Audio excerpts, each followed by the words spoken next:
Hey, pilot, welcome back to Ready for Pushback. I'm Nick Fialka, and today I am continuing my series at the Professional Asian Pilots Association. I'm interviewing my friend Ash, who flies for Hong Kong Airways. The cool part about the PAPA convention is people came in from all over the world, and I grabbed them and I talked to them and I found out about their airline and what it's like flying for them. This is a great conversation. I really think you're going to enjoy it. Heads up, there's still no video on this one. It's just audio. It's I just traveling with a camera and a tripod and all the things and trying to non-rev with all that stuff. It's a little bit of a bridge too far for me. Maybe one day I'll have a whole crew and they'll just follow me around and it'll be like real pro, but that's where we are right now. So it's a good listen, and I appreciate you guys. I hope you really enjoy the conversation with Ash. So sit back, relax. Let's get ready for Pushback. It all started as a spark. Maybe it was the sound of jets racing across the sky, or the feeling of your heart racing as you watch a crop duster flying low and slow. Even then, you knew you were meant to fly. For pilots, it's more than just a job. It's a calling. The early mornings, the long hours, the relentless training, you didn't do it for the money. You did it for that moment. That moment when the wheels lift off and the earth falls away beneath you. But flying is just the beginning. The journey to your dream job takes more than just skill in the sky. It takes strategy on the ground and a lifetime of learning. Most pilots don't understand what career opportunities are available in the world of aviation. Learn how to go from good to great, from flight school to regional to major, and from hopeful to hired. Whether you're sharpening your skills, building your resume, or preparing for that big interview, this is where pilots come to level up. Let's get ready for Pushback. Here's your host and my dad, Nick Fialka. All right, man, what's your name? My name's Ash.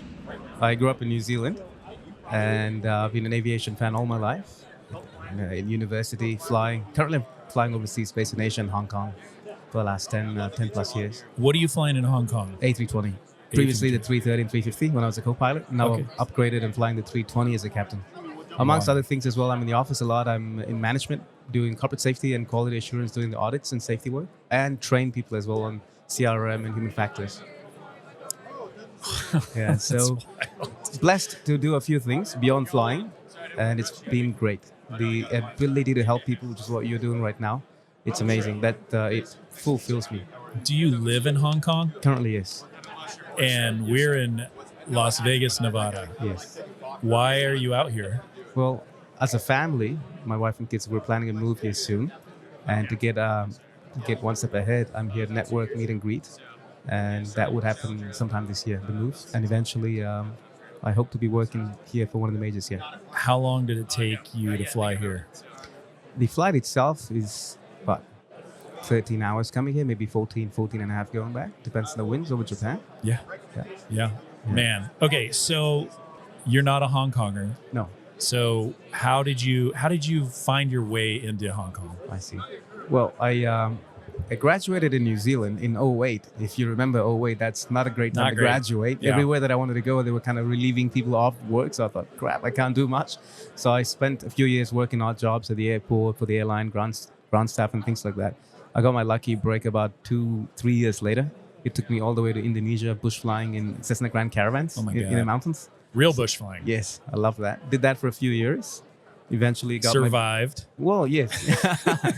Yeah, unfortunately, we lost a few people doing that, and it's mountainous terrain. It's quite dangerous. Single engine, as you know, it's not so powerful. So we lost a few friends doing that. It's quite sad. And other airlines or air carriers as well, operators, I should say. It's a tough place. It's very hostile to survive, especially in Papua, mountainous region. But having done that, it's a great experience. You should check out something called The Worst Place to Be a Pilot. There's a 4-part YouTube series done by BBC on this place. It's fun. You can see all the guys flying in mountains, short takeoff landings. It's a great show. It's a 4-part show. Okay, I I've got so many questions, but I got to drill down. Like, would that be a good job for somebody to go do that's trying to build flight time? Or is it just kind of like, this is the only job that was around? For me, this was the only job around. And for all the other 100 plus colleagues that were with me at the time, it was a smallish company. It's still quite big, 150 people. And most of us there, similar profile, 20, 21 years old, almost all from Western countries. We can't get a job back home. Whereas in Asia, the markets are a bit different. In Asia, every person almost to the point where when you graduate in school, you can get an airline job very easily, be it Dash 8 or even into the 320 with just a CPL 200 hours. It's very, very, very common in that part of the world. So for us from Australia, New Zealand, US included, some guys, Canada, we can't find any job, even instructing we can't find. So we got to leave our home country to get anything. So that was my anything to get started. And then it just worked my way up, one foot in front of the other. Next thing to another company, eventually Airbus, eventually in Hong Kong, where I love what I do. And I've spent 10 years and it just flew in a second where I am currently. Buddy, this is so interesting. Talk to me about what Hong Kong flying is like. And I'm going to bucket it as Chinese flying. What is that like? So Hong Kong, as you know, it's a special region of China. Has always been. The British influence was a bit more before, now it's less. Now the Chinese influence is a bit more. Hong Kong as a city, it's becoming more and more Chinese than before. It's still Hong Kong. The flying out of there, Hong Kong is very unique because it's like Singapore, a one city country. There is just one city and it's also a country and that's nothing else. And like Singapore, there's only one airport, Hong Kong International Airport. So every time you take off, you're going international. It could be to Macau or Taipei, which is 20 minutes away or 1 hour away. It's still the same as international. So that brings with it volume of traffic. Hong Kong Airport does 60 to 70 departures and arrivals every minute. So it's very, very, very busy. The arrivals are spaced out 3 miles, 4 miles sometimes, and you got to just be on the ball every single time. So 60 to 70 arrivals an hour. Yes. Yeah. And departures. So it's And 34 takeoff and 34 landings, roughly 60 at the peak. Yeah. So it's basically one every minute nonstop. Yes. And the spacings are so bad. And it's like the Heathrow. opposite of most regular airports. What I mean by that is you get 2/3 or 3/4 narrow body flying and 1/3 or 1/4 wide body flying. If you think about where you're flying right now, right? Yeah. But Hong Kong is the opposite. Hong Kong is predominantly half or 2/3 wide body and a third narrow body flying just because of the international landscape. So Yeah, that and brings you've with it, probably you got- can't be too close with the guy in front of you, things like that. So there are a few challenges, but it's international, it's just busy nonstop. Yeah, and the gate allowances, is everybody parking at a jet bridge? You got a lot of air stairs. Like, what are people doing in and out of the jet? Yes, most of the time it's bridge. Sometimes it's remote. We just got to deal with that, but it's quite rare. But yeah, As you're doing the international flying, is it out and backs and you're coming back at the end of the day? Are you doing a trip and you're like bouncing all over the islands, all over the world, staying in resorts or things? it depends. Yes and no. Our flying is a bit unique, as in sometimes we do day trips. Like for example, I'll give you an example: Hong Kong to Japan and back. That could be a day trip, 8 hours, 9 hours. Or that same flight could be, if you start in the evening, it could be a layover. So you go to Japan, Tokyo, you would spend the day there and come back the next day. So that'd be a layover flight. In terms of multi-day trips, it's only on our super long hauls, which is maybe to North America, which you get 48 hours stay. But we don't get multiple legs, dog legs, for example, like what happens here in the States. Okay, that's so interesting. Yeah.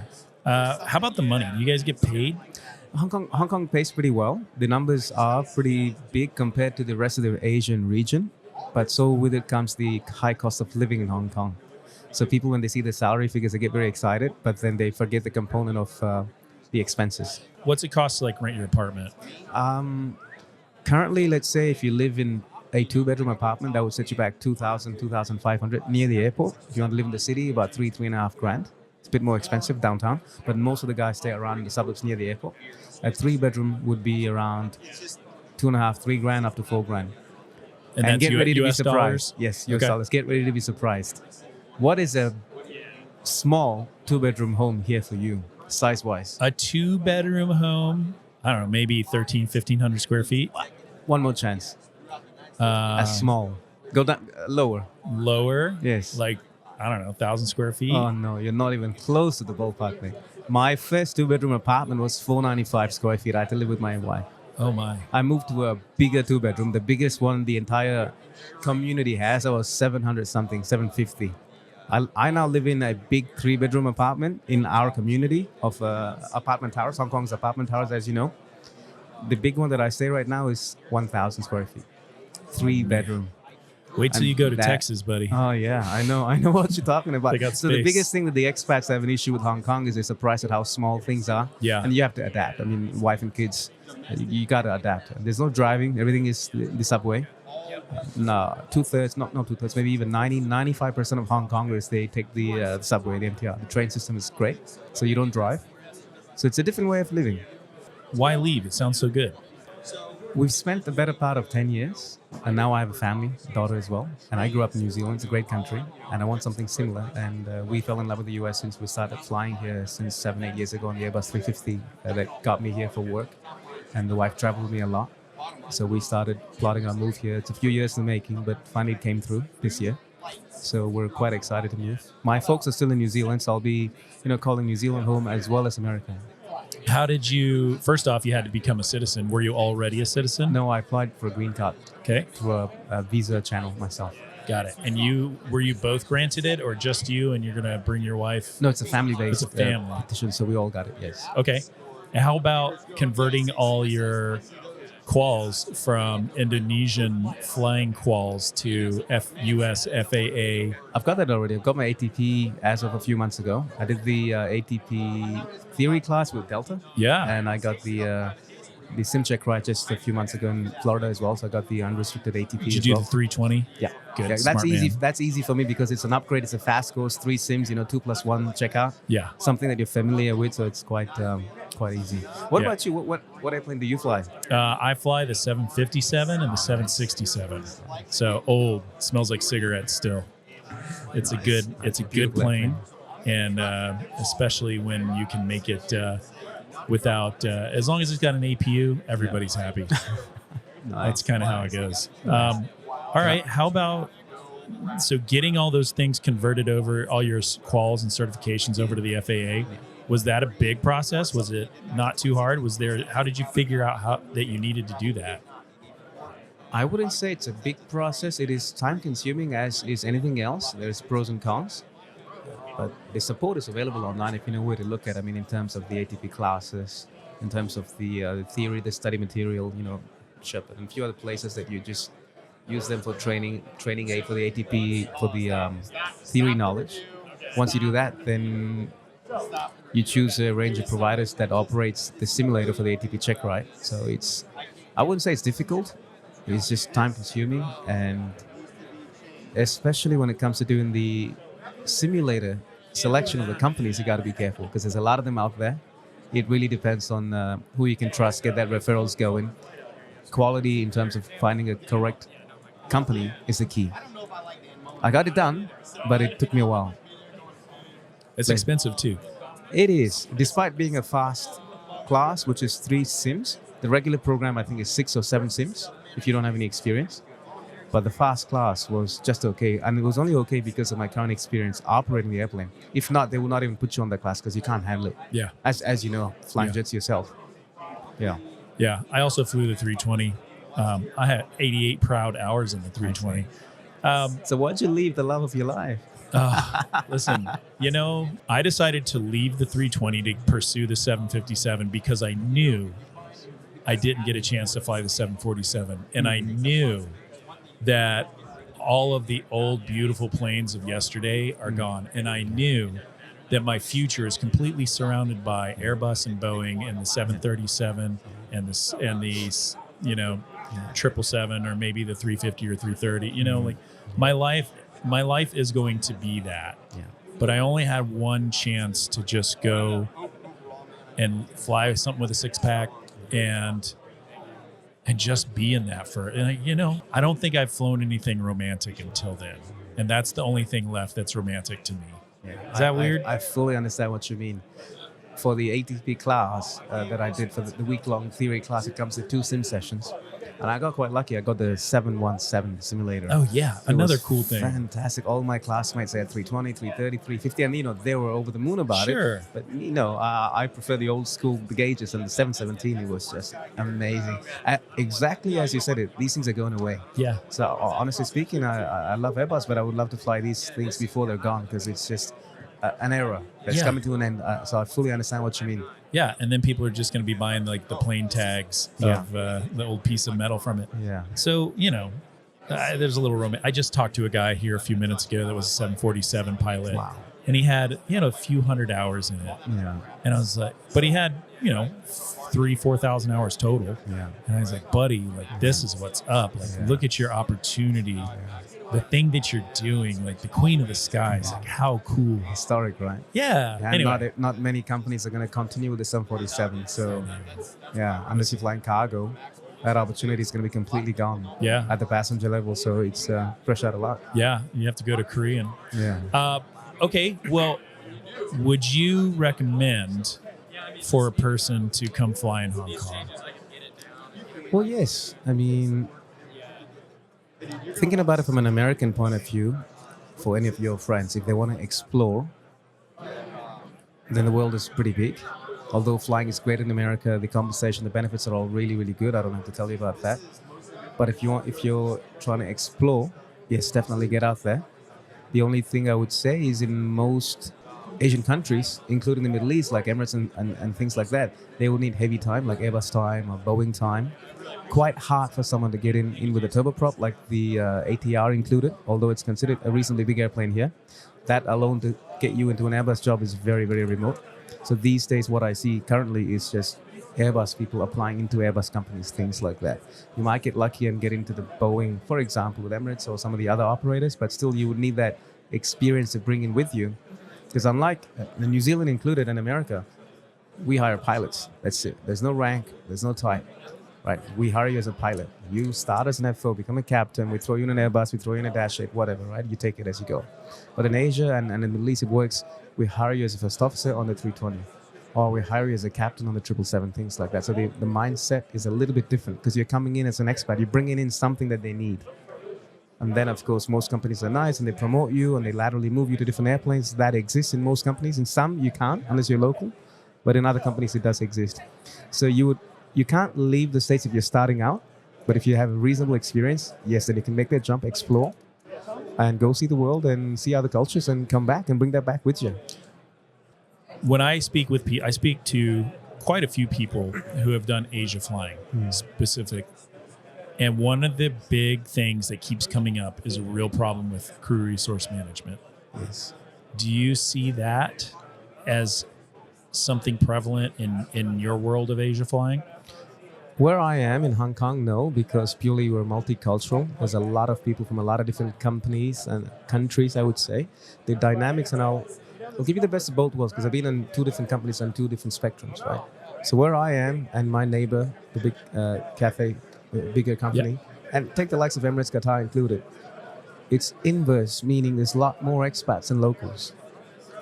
Any, Europeans, Americans, Australians, Asians, etc., etc. There's a lot of cultures in the mix, right? So you kind of need to get along with each other. Yeah. You need to, right? You need to get along with each other. There's always going to be that 1% in every company. That's a given. You just got to deal with that. But beyond that, this influx of cultures makes it into like a mashed potato. So people get along well and you pick up tricks and things like that. Whereas if you're truly working in a company as a minority, without naming names, pick any of those Asian countries, and you go in. Ugly white guy from North Carolina. And it has a predominantly military population as well. It's a very hierarchical game, as you know, in that part of the world. But States included, but the cockpit grading is a bit more shallow in the States versus over there, right? Rank and authoritarian cockpit gradient becomes a bit more highly perceived in that part of the world. It's going away slowly to modern culture. CRM is taking great place. I'm a CRM instructor myself in my company, so I teach this as well. It's moving for the better, especially as the younger generations are filling in. But the older generation has that old school mentality where, just do what I say. Especially if you're from the Air Force, it's just don't question me. Call me sir, don't question me, things like that. And I've experienced a few things. And it wears me out when my co-pilot calls me sir and I got to keep telling him or her, call me Ash, don't call me Cap, don't call me Captain, don't call me sir. But I understand because that's where they were used to in their countries before they come out and be an expat, right? So yes, in that sense, that CRM dynamics is still there, but it's getting better, I would say. Are there companies where it's still bad? Yes. Do people get yelled upon? Sometimes, yes, sadly. But I would think it's going away. Yeah, man. Well, that's good to hear. I don't want to go down that rabbit hole too far, but managing that and helping change the culture for the better, I think, is a really cool place to be. So I'm glad that you're doing it. And I agree with what you just said, culture. I mean, I love my current company, and it's for one reason, it's because we have a great culture. People get along well, we help each other, and we keep each other in check. Like, if we hear things, we check up on you, things like that. And I have a small influence teaching CRM in my classrooms, so I set some guidance on that as well. So it's really all about the culture that affects people's morale and happiness in the company. Well, Ash, I think that I know you're going to be successful here. I do actually. Do you have any questions for me, like before we kind of shut this thing down?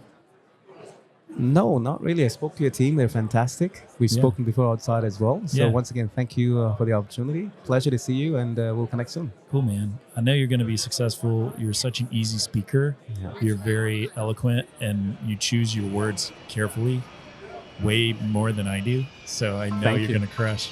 Thanks for coming out, my man. Thank you, and lovely podcast.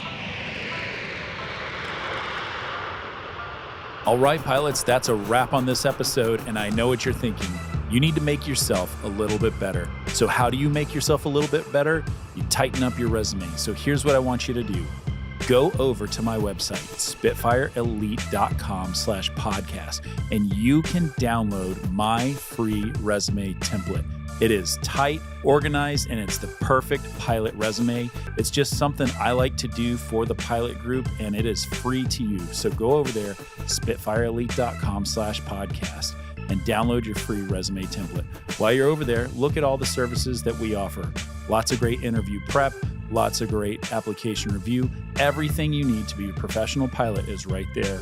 spitfireelite.com/podcast. Thanks, and I'll see you on the next episode.